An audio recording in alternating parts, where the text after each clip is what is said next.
இடம்பொருள் நேயர்களுக்கு வணக்கம். ஸோ இன்னைக்கு வந்து பார்த்தீங்க அப்படின்னா மகாநதி சீரியலில் என்னடா எல்லா பக்கமும் சந்தோஷமாக இருக்காங்க, இந்த பக்கம் ஒரு ரொமான்டிக் சாங், அந்த பக்கம் ஒரு ரொமான்டிக் சாங், அந்த பக்கம் வெக்கம், இந்த பக்கம் வெக்கம் அப்படின்னு சொல்லி எல்லாம் பண்ணிட்டு இருக்காங்களேங்கும் போதே தெரியும் நமக்கு பெரிய பூகம்பம் ஒன்று வரப்போகுதுன்ட்டு. நம்ம எதிர்பார்த்த பூகம்பம் என்னவா இருந்துச்சு அப்படின்னா ராகினியாக தான் இருக்கும். ராகினி அஜய் கிட்ட திருப்பி நான் கல்யாணம் பண்ணிக்க ஒத்துக்கிறேன்னு சொல்ல, அவர் இங்கே அன்பு கிட்ட சொல்ல, உடனே இந்த வீட்டில் கல்யாணத்துக்கான ஏற்பாடுகள்லாம் பண்ண. அதுக்கு பிறகுதான் பசுபதிக்கு உண்மையிலே அஜயும் அன்பெல்லாம் இந்த வீட்டில் சும்மா தொடுத்துக்கிட்டு கூட ஒட்டிக்கிட்டு இருக்காங்களே தவிர சொத்தெல்லாம் விஜய் பேர்லையும் விஜயுடைய மனைவியான காவேரிக்கும் உரிமையெல்லாம் ஆஃபீஸில் வந்துருச்சுங்கிறதுலாம் வெளில தெரிய வரப்போகுது அப்படின்னு நினச்சிட்டு இருந்தோம்.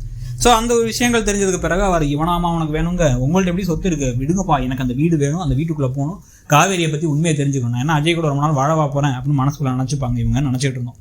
ஆனால் அதெல்லாம் நடக்க தான் போகுது. ஆனால் அதுக்கு முன்னாடியே குட்டி கலாட்டாவாட்டம் இப்போ குமரனும் கங்காவும் சந்தோஷமாக இருந்தது யாரு கண்டுபட்டுச்சோ தெரியலங்கிற மாதிரி இந்த அன்பை இடிச்சு அவர் இவன் என் காசுல தான், எங்கள் வீட்டு காசுல தானே ஹனிமூனுக்கே வந்தீங்க, நீங்கள் சாப்பிட்டதெல்லாம் எங்கள் வீட்டு காசுல தானே வந்தீங்க அப்படிங்கிறதெல்லாம் சொல்லிட்டாங்க. இதில் வேற என்னன்னா கங்கா அங்கே ஹோட்டல் ரூமை மாற்றி கொஞ்சம் தங்கிக்கோங்கன்னு சொன்னதுக்கெல்லாம் திமிர் பேச்சு பேசினாங்க, கோவப்பட்டாங்க. என் புருஷன் காசுல வந்திருக்கேன் அப்படின்னாங்க. இது மாதிரி காவேரி மேலே வெறுப்பை உமிழ்ந்தாங்க, எல்லாம் பண்ணாங்க. அப்புறம் காவேரியை காப்பாற்றவும் செஞ்சாங்க, அப்போ ஒரே பாசமாகவும் இருந்தாங்க. ஸோ இந்த எல்லா கலைபுரத்தையும் யோசிச்சு பார்த்தா அவங்களுக்கு ரொம்ப ஒரு மாதிரி கூணி குறுகிற மாதிரி ஆயிடுச்சு. நம்மளை இப்படி அவமானப்படுத்திட்டானே, நம்ம ஒரு கெத்தாக இருக்கலாம்னு பார்த்தா இப்படி அசிங்கப்படுத்திட்டானே அப்படின்னு சொல்லிட்டு கடுப்புலையும் கோபத்தையும் இருக்காங்க.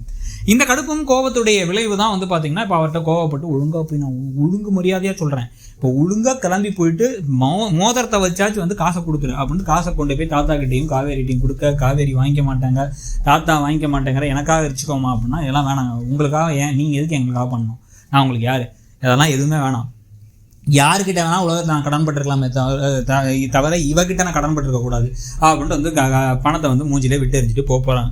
இது கண்டிப்பாக காவேரிக்கு ரொம்ப பெரிய வருத்தத்தையும் கொடுக்க போகுது, வருத்தமாகவும் இருக்க போகிறாங்க.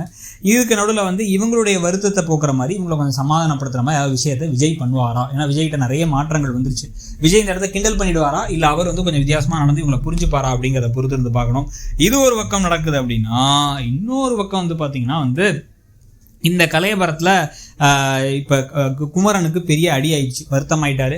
இதில் ஆனால் எப்படியோ அவர் கஷ்டப்பட்டு அவர் சம்பாதிச்சு திருப்பி இந்த பெரிய ஆர்டர் இருக்குல்ல, அந்த ஆர்டரை ராத் பகலாக உட்காந்து உழைச்சி கரெக்டாக கொடுத்ததுக்கு பிறகு இவர் அந்த நகையை திருப்பிட்டு கொடுக்க போகிறார். ஸோ அது ஒரு பக்கம் அது ஒரு ட்ராக்காக போக போகுது. இது நடுவில் நிவின் என்னதான் மனசில் இருக்காருன்னு தெரில, வச்சுட்டு இருக்காருன்னு தெரில. ஒரு 9 மாதம் வெயிட் பண்ணுங்கன்னு சொல்லியாச்சு.